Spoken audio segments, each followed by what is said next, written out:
Hello and welcome to Collie Conversations, the podcast that's all about transforming your life with your Border Collie. I'm Gemma Fisher, your expert in all things collie. Whether you're dealing with reactivity, recall struggles, or just looking to understand your collie better, you've come to the right place. I'm here to help you turn those frustrating behaviours into wins with practical advice and real life solutions.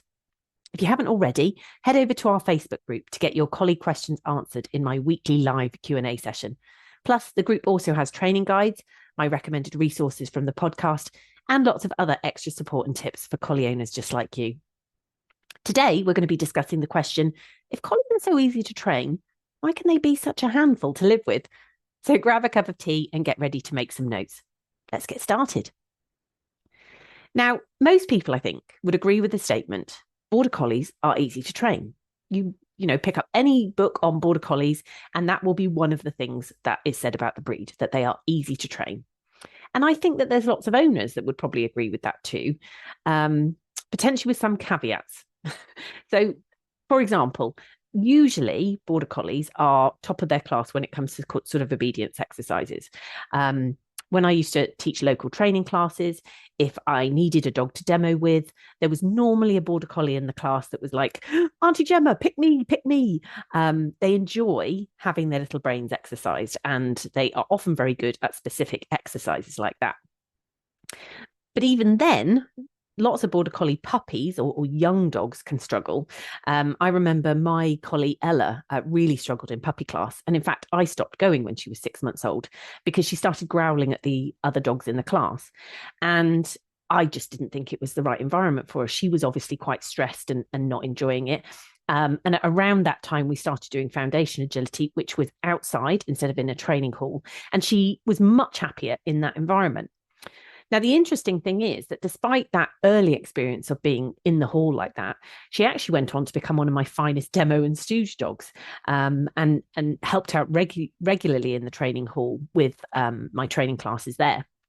So one of the things that I think we need to think about with our Border Collies is how do we get the best out of them and at different stages. So looking at them, throughout their lives from being puppies through being adolescents and then going into adulthood as well. And the truth of it was with Ella, she was only my second dog as an adult. So we were on a major learning curve together. There are loads of things that I often say that if I could go back and do it all again, there are things that I would do differently because, of course, I've learned as I've gone along. Now, obviously, I love collies, but I think most of us would agree they're not for the faint-hearted. Now, I have a few students that not only is it their first dog, but it's also their first Border Collie, and that's a lot. I mean, I think that's the thing that maybe we should get out there more than anything. That is a lot. Border Collies, as I say, are a fabulous breed, but they do, they do require a lot from their people. And often we know about the fact, we've heard about the fact they're easy to train. We perhaps know that we want to go out and get them exercise. So we're like, yep, we can fulfill their needs in that respect. But as I say, they can still end up feeling like a lot. So why is that? And there's so many young collies that get rehomed and they end up in rescue. It would be easy to argue that they can't be that easy to train. I mean, otherwise, why would people be giving them up if they were that easy to train and they were this just dream dog, like Lassie used to be in the TV programs, that they can just go out and rescue people that have fallen down wells, children that have fallen down wells. Everybody would have them, wouldn't they? Now, obviously, I have some ideas about why living with a collie can feel a bit too much some days.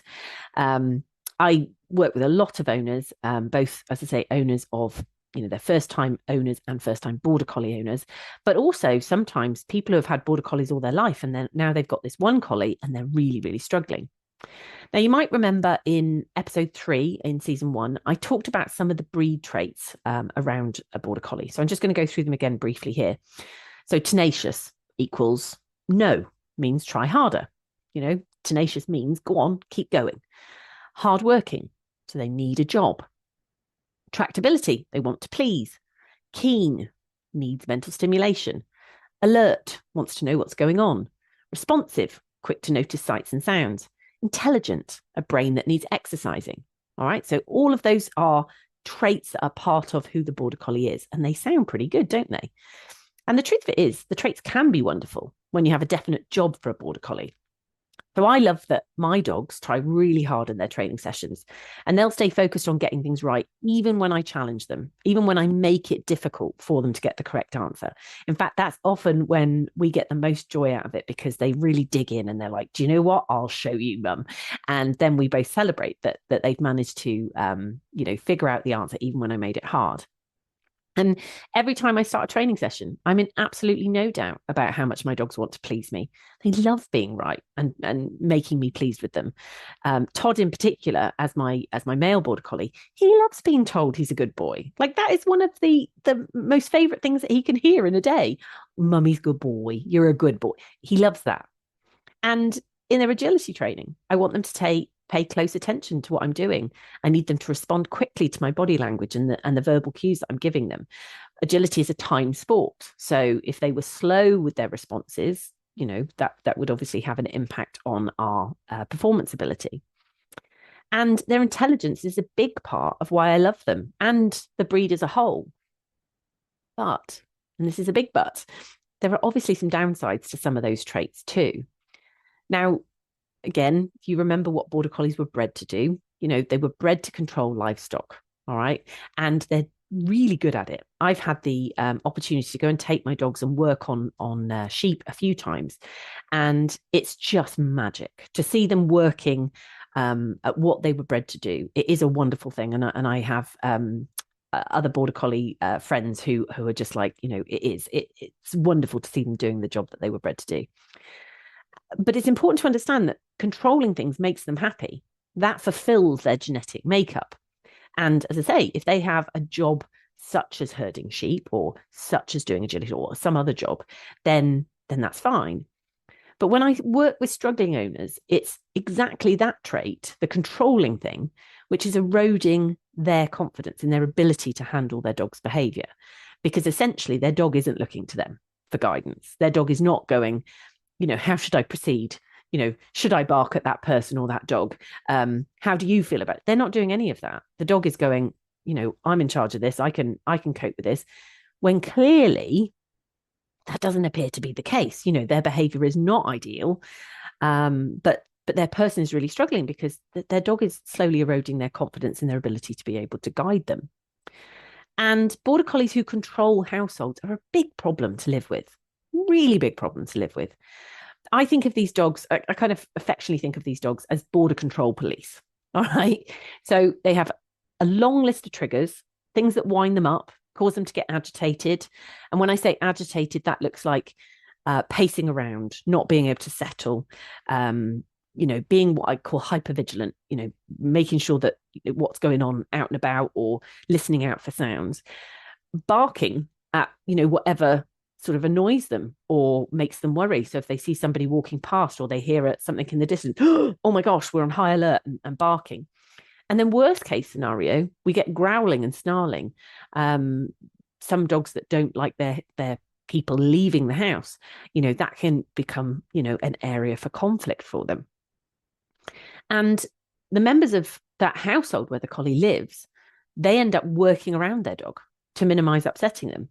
So everything is focused on how do we, manage to live around our dog. But then it can end up feeling like they're captives in their own home, which isn't ideal either.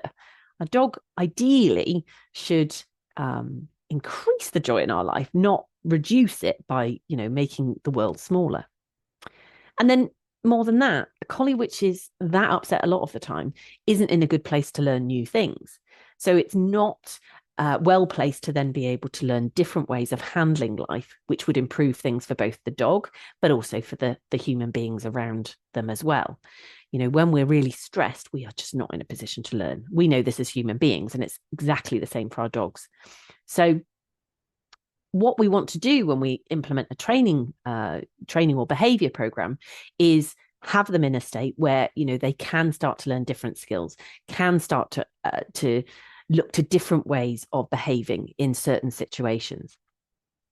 But it'll only be successful if we look at the dog's life as a whole, if we look at your life with your dog as a whole. So it's looking at it in a holistic way, and not in kind of a sort of a hippie-ish type way, but we want to avoid just being focused on training the dog. All right, this is not just about training the dog. You are in a relationship with your Border Collie. And so we need to give both ends of the lead the skills to be able to, go forward in a really positive way. Now, my goal during this season of the podcast is to help you understand how to create a successful training plan for the problems you're struggling with, because obviously everybody's household is unique. You might, for example, have lots of young children, or you might be the other end of the spectrum. You might have teenagers like I do. You might be in the situation where you're retired and your children are grown up and have left home. You might be a professional couple that don't have children. And so your dog is the only thing in your household.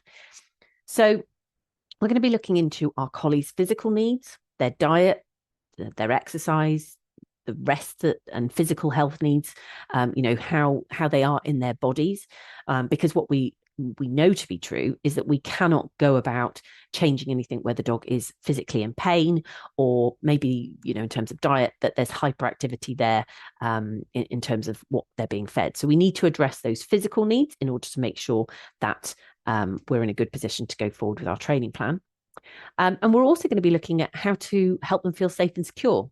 And that starts with clearer rules and structure to everyday life, making sure that they've got positive mental stimulation in terms of the things that we're asking them to do. One of the things that I find is that sometimes, because Border Collies are so intelligent and so smart, they pick up things very quickly. But then as handlers, we don't know how to take those exercises forward. So we kind of go, okay, I've trained that. Now what? And so knowing how to then take it on is how we go about providing that positive mental stimulation, because just practicing something the dog is already good at doesn't actually stimulate them that much. What stimulates them is pushing them on and growing their understanding of things. Plus, in doing all of that, of course, we're going to be growing your handling skills and thinking about your training experience, the gaps and where you might need to learn new things, and therefore increase your confidence levels. And that's really, really important because collies appreciate confident handlers. My own experience is that if I go out and about walking with other friends who've got Border Collies, that those Border Collies go from, they check in well with their people generally, but when we're out and about, they kind of go, okay, she seems like the person, she seems to know what's going on, right, we're going to listen to her. So when I ask my dogs to lie down, everybody else is like, okay, cool, that seems she's given the instruction. And that's partly because when I give my dogs the instruction to lie down, to come back to, whatever it is, I believe that that's going to happen. I feel confident that that's going to happen, and it is expressed in how I ask for it. Just like there's a level of assurance that really gives my dogs a sense of security, but it also seems to work for other Border Collies of friends and things as well. Now, don't panic. If you don't feel like that now, if you don't feel very confident in what you're doing, don't worry. You can get there with the right help and support. It's totally doable. I've done it with lots of other students, and I'm excited to help you with it too. And that's it for today. Thanks for joining me. I hope this episode gave you that extra boost to make a difference to your collie's behaviour. Today's episode was sponsored by my brand new 5-day Collie Problem Solving Training Challenge. The 5-day challenge is taking place from Monday, the 27th of January, 2025. And during this week, we'll be diving into common collie problems and coming up with training solutions that work for this unique and special breed. Don't forget, you can find information about this and all the resources mentioned in the Facebook group. So head over there now. Next episode, we'll be talking about how to make sure our collies' physical needs are being met to improve our chance of training success. So stay tuned. So until next time, stay focused on progress, not perfection. And remember, every small win counts.